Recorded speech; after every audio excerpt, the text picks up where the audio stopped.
Welcome back to the Illuminated Path. This is episode 55. Today is a live coaching episode with Brooke. Brooke and I talk about how she's struggling with consistency with some of her healthy habits and her wellness routine. And so we end up kind of diving deep into that and figuring out what some of the fears and limiting beliefs were behind the reasoning of why she's struggling with this consistency.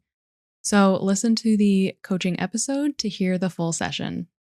Thank you so much, Brooke, for joining me today. How are you doing and how can I help you today? I'm so good. I'm looking forward to this call because I feel like I have this consistent theme that shows up where I get really into whether it be like some type of embodiment practice where I do some Kundalini, and I'll stay on that for a few weeks and then just stop for even something as simple as, I was doing like mouth taping at night and felt much better. I was sleeping really good. And then all of a sudden I just quit doing it. Okay. And I don't know, it's usually not even like a gradual taper. It's like this abrupt, just disconnection, and I just stopped doing it. Okay. And so I don't know if it's like there's just this naive part where I'm like, oh, yeah, I feel good. I can skip today. And then today becomes skip tomorrow and then skip tomorrow. Or if there's some type of resistance or block that I'm coming up against. So I don't really know what that might be. Okay. Yeah. So definitely digging in a little bit on the consistency piece and why you might be stopping yourself on things that you know feel good, right? And you know that you want to do them, but you just kind of fall off, which is really common of people to do. But have you, like, what are your thoughts around it? I know you mentioned something about, I feel good today, maybe I could just skip it, and then you kind of don't go back to it. Have you dug in at all around what thoughts you start to have or how you're feeling when you decide, I'm not going to do that anymore, or any thoughts around like, oh, maybe I should really get back to that, and you kind of have that barrier to getting back to it? I would say consciously the thought I tend to have is like I don't have time right now, and so I will put it off. Mm-hmm. And so then like the intention is like it falls out of being my morning practice, and my work schedule is a little bit random, so sometimes I do have to be flexible around that. Yeah. But even the days where I'm just working from home, it's like, oh, well, how do I want to say? Maybe I'm putting I'm distracting myself with other things that do need to be done. However, do they need to be done right now? That keeps me from doing, whatever it is, my practice or making a healthy lunch versus just going all day and not eating and then eating something that I know is just quick and easy, but not the best choice. And so consciously, I make it a time issue. I would say is probably the most prominent reason. Okay. So there's maybe even a little bit of like just procrastination or resistance around doing it if you're finding kind of other things to, I guess, become priority in the moment, right? Distraction and procrastination are definitely my biggest protectors, Yeah. So do you feel like you then become harsh on yourself about the fact that you have maybe fallen off on a practice? Or what are the ways that you think about it to yourself when you say, you realize like, I've fallen off again? Are you, accepting of that and compassionate towards yourself? Are you really harsh and judgmental, which kind of makes you feel worse? How does that come up for you? I would say I'm not harsh or mean to myself. I've kind of really done some work around that and my thought patterns around it. And so I am accepting and compassionate to a degree, but it's also, it's frustrating that, and maybe part of it is just not yet understanding that why I'm doing it, right? And not having the awareness around what actually I am either probably subconsciously what's what's blocking me from wanting to do the things that I consciously know are good. And then I'm trained in some different things and different modalities, and I'm a nurse by background, so I know health. And so it shows up for me in just a general frustration, but not necessarily like a harshness or criticism around it. Yeah. Okay. What would it mean for you if you were really consistent with everything, with all of these healthy practices, with, prioritizing your health with your meals and your morning routine or whatever it is, like what would that do for you?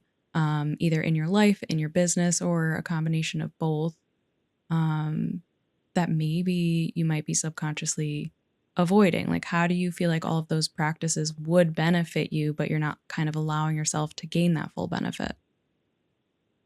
Yeah, I feel like, I mean, obviously, physically, I will feel better, Mm-hmm. have more consistent energy, I would imagine.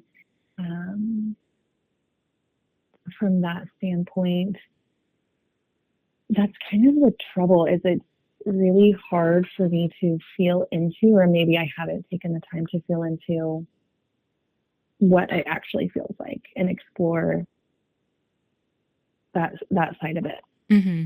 Like, how good would it feel to do those things? Or I guess I don't really have a great answer off the top of my head for that. That's a really good question that maybe I haven't explored before, is leaning into like, how good could it feel? And maybe that's the block, is there's part of me that feels like I don't deserve to feel that good, or Mm. yeah. Usually when we are procrastinating in some way or kind of avoiding, like there's some form of actually like self-protection, um, Yeah. which you wouldn't really think you're protecting yourself from anything, right? Because like these would be good things, but subconsciously, even in like within your nervous system, like there could be some way that you're trying to protect yourself from something. What would that mean for you if you were feeling like this absolute best version of yourself? Um, would that, allow you to be more seen, or would that change the way that maybe other people might look at you, or some way or form that you might be protecting yourself, which is causing you to kind of want to self sabotage in a way? Does that resonate at all? Yeah. Is there anything that you can think of that Yeah. you might be wanting to like protect yourself from? That makes sense. What kind of initially comes to mind is, so the first thing is, I made a transition. Like I said, I'm a nurse, actually a nurse practitioner for the last 8 years. And Mm-hmm. so most of my circle of friends are like very conventional based. And so some of the functional medicine piece that I like, the holistic piece that I like, I think sometimes isn't fully accepted Mm, by, by some of my circle. And so maybe I kind of hold back on that, yeah. or it may be seen as like weird or silly. And then just as far as, friends and family, like we all kind of live a pretty traditional, like standard American diet in Yeah. this area. I also live in a pretty rural area. Okay. And so I think some things like holistic and organic, and spirituality and somatics and the things that I do, breath work, these things just people don't know about. And it's not maybe that they're opposed to them, or maybe I have that fear. Maybe I'm projecting that a little bit, but I feel like maybe leaning in and doing some of those things would leave me feeling a little like misunderstood, or just like she's kind of weird. Yeah.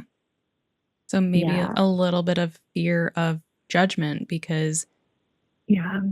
um I can honestly relate to that so much. I have a lot of, practices like that, and I am very into my diet and making sure things are organic, and I read ingredient labels like every single ingredient. Like I've gotten just to that point over years of really learning and getting in depth. So I have absolutely seen that very same thing happen, with myself. So it's kind of nice that I'm talking to you and I can really see like how I think that is really what might be coming up for you is that fear of judgment, Yeah. because if you want to be able to share these things with your friends, or family or close ones, but there is that little bit of fear of judgment or what is she talking about? And it's definitely difficult when you have different these different beliefs and these different priorities and mindsets,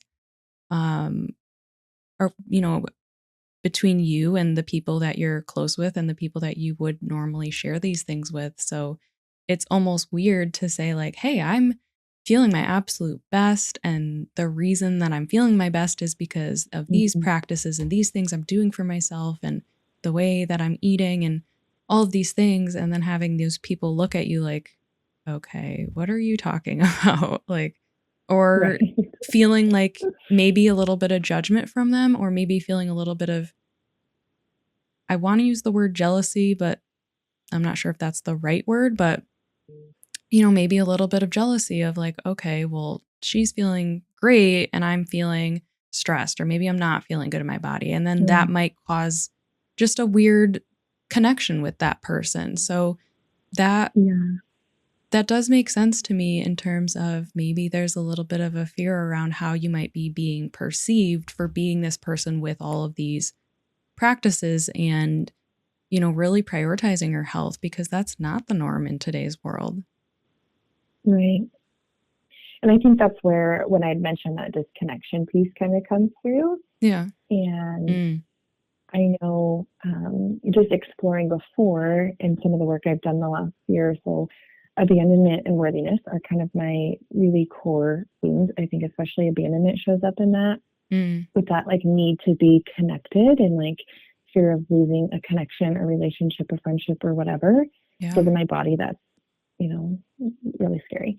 And Yeah. so I think sometimes feeling like if I really shift into like that full embodiment and I am living different, eating different, feeling different, setting different boundaries, those types of things that come with being on the other side of some of this healing work, will some of those relationships that I really do love and value change or dissolve, or what do they look like? And so that's where that disconnection piece comes in. And I think that's probably very much tied to that fear of judgment too. Yeah. I absolutely understand that fear. And I think there's a way that you can really have both. Um, as long as you're able to really separate yourself, like it might change the way that the relationship is with some of these friends that might not be fully on the same page as you. It might change in terms of the way that you spend time with them if you decide, maybe you don't want to go out to a certain restaurant because the food doesn't make you feel good, or you would rather not go out super late at night because you're really trying to stick to a sleep schedule and prioritize your sleep and circadian Yeah, rhythm. So it may shift some things, but I don't think that that means that you have to lose those friendships at all either. I think that if you are really clear in what you're comfortable with sharing with those people, and maybe you don't share everything. And also, it would be really great for you to have some people in your life that are on that same journey, that are on that same page. Even one other person, like being able to talk to people about that and have that understanding is important and helpful and supportive, because you might not get that same support from the people that don't necessarily understand. But you don't have to sure. lose them in your life and feel, I understand that fear of abandonment, but you don't have to lose them. You kind of have to just recognize that you're going to meet them where they are. And if you have to set boundaries on certain things, then hopefully they would be understanding, and you can do it in a way where you don't have to necessarily explain yourself, and they can just accept the boundary that you might be setting. Yeah. I love that. And as you're speaking, and that's why I just love to be able to talk things through a little bit. Sometimes Yeah. it's nice too, because as I speak that, and then I remind myself like I am so loved by the people in my life, like the really important core people. Mhm.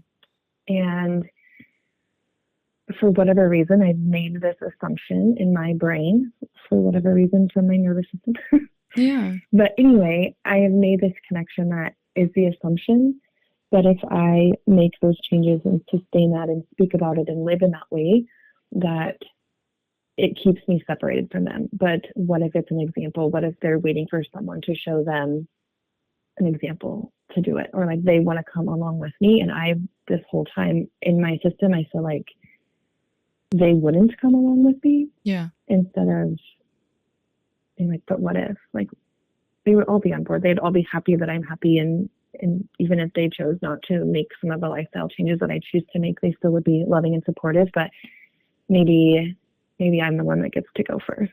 Yeah, absolutely. And Yeah. that's so beautiful that you get to share that knowledge with them, and maybe you can help them in some way. And also you, just like, they're going to be loving and supportive of you. You're loving and supportive of them, even if they decide they don't want to make those same Yeah. lifestyle changes. So that fear of abandonment or fear of judgment, fear of kind of like that separation from the people in your life is Mm-hmm. very normal. And, if you find yourself wanting to procrastinate or stop something, sometimes it's really just about like pausing, putting your hand over your heart and reminding yourself, you don't have to protect yourself. Um, you're safe to be who you want to be, and the people that are going to be in your life no matter what and love you and support you no matter what are never going to change that just because of, the way you decide to live your life. Yeah, that's so true. Yeah. Well, I'm glad that What was, funny little brains that we have, that like it would. I And know. like, why wouldn't have just thought of this positive thing that just came through? But it doesn't. So that's the work that we get to do. Yeah, absolutely. Yeah. I mean, there's always some kind of like underlying fear or way that we're trying to protect ourselves, which doesn't make full sense that we're trying to protect ourselves from something when you're even trying to do something positive and it feels like you're sabotaging yourself, but there's actually just a little bit of protection happening there from, something bad potentially happen that we've created in our minds and isn't necessarily true. So, Yeah. yeah. Awesome. Yeah, I appreciate this. Yeah, of course. Is there anything else coming up for you? Anything else that you wanted to ask before we end our call? No, I feel like that's a good place. That's enough to process. Okay, beautiful. That's enough to work through. Yeah. Yeah, I love that. Just taking a little chunk and going with it, because, yeah, I'll sit with Beautiful. that. Thank you. Yeah, you're very welcome. Thank you so much for having this call with me today. Yeah, I appreciate you. Thank you. You're welcome.